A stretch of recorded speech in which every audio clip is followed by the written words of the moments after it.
सबैजनालाई मेरो जय नेपाल छ, नमस्कार छ। र आजमा हामीहरू यो ह्युमन राइट्स कि ह्युमन निड्स भन्ने कुरामा छलफलमा छौँ। र यो कोभिड-19 पछि नेपालमा कस्तो अपर्च्युनिटिजहरू, च्यालेन्जेसहरू के हुनेछन्। कोभिड-19 ले अपर्च्युनिटिजहरू पनि ल्याउँछ र च्यालेन्जेसहरू पनि छन् धेरै भन्ने कुराको यहाँ बहस भइरहेको छ। र मानव मलाई लाग्छ मानव राति मेरो घरमा सामान माग्न आएछ भनेर हो कि हैन। कृपया सबैले म्युट गरिदिनु होला। मैले गरिरहेको छु, फेरि अनम्युट नगर्नु होला। बोल्ने बेलामा मात्रै अनम्युट गर्नु होला प्लिज। सुजादिजु बोल्नुस्। मानव आवश्यकता र मानव अधिकार एक आपसमा अन्तर सम्बन्धित विषय। दिदी अनम्युट गर्नुस्। दिदी अनम्युट गर्नुस्। दिदी सुनिएन, अनम्युट गर्नुस्।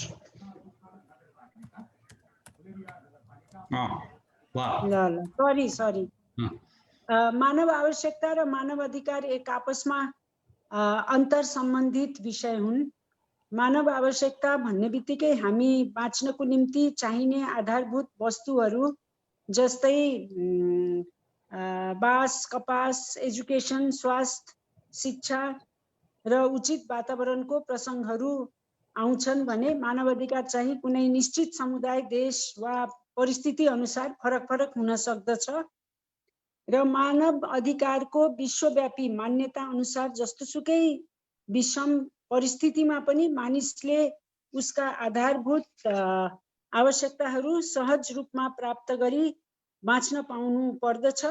तर विभिन्न आकस्मिक दुर्घटना, महामारी तथा अन्य प्रतिकूल अवस्थाको बहानामा मानिसले बाँच्नको लागि चाहिने कुराहरू पाइरहेको हुँदैन।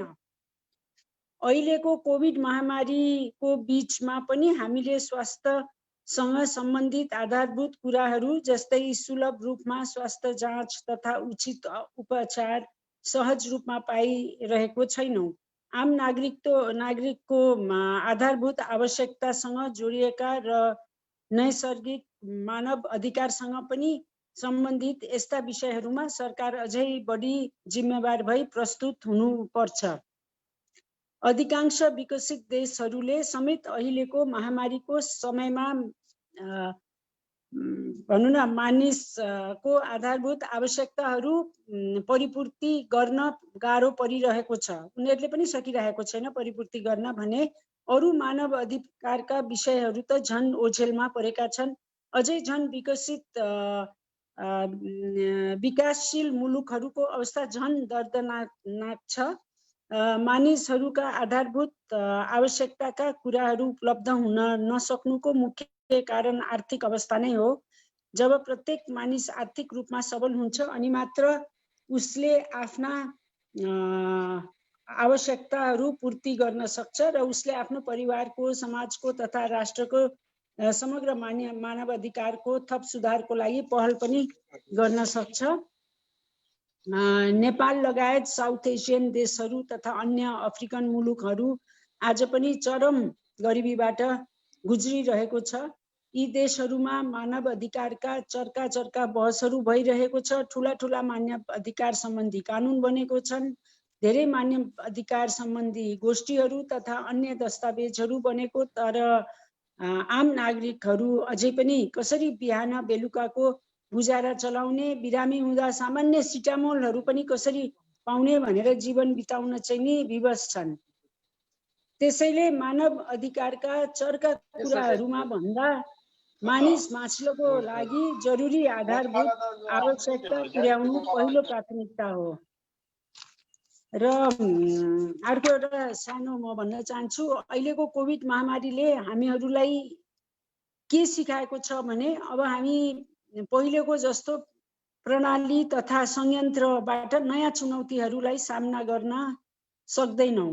यसले केही विकराल चुनौतीहरू सिर्जना गरिदिएको छ। हामीलाई अब पहिलाको जस्तै जनजीवनमा फर्किन केही समय कुर्नु पर्ने छ र केही थप मेहनत पनि गर्नुपर्ने हुन्छ।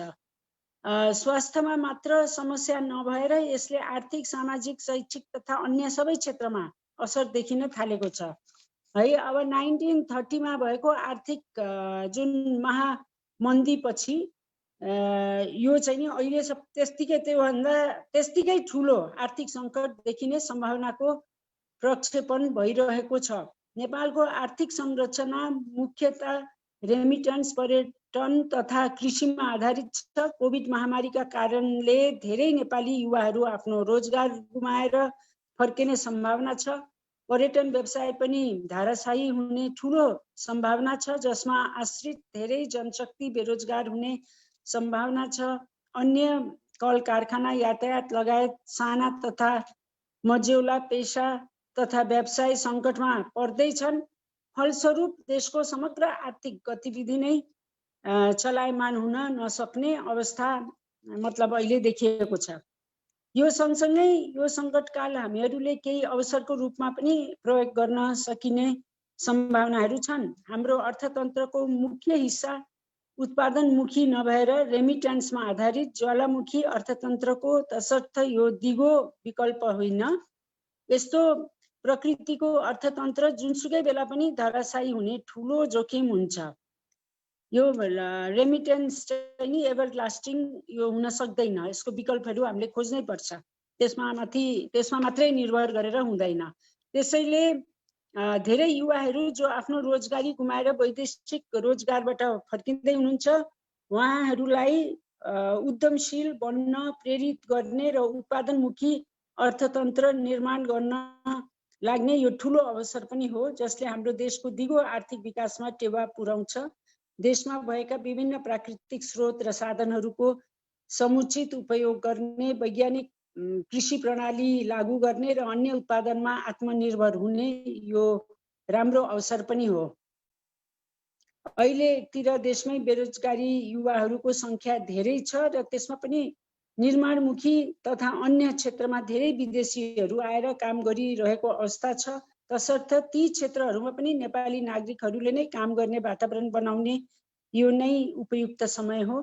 त्यसैले मलाई के लाग्छ भने यो महामारीले केही समस्याहरू सिर्जना गरिदिएको छ, तर केही अवसरहरू पनि सिर्जना गरेको छ।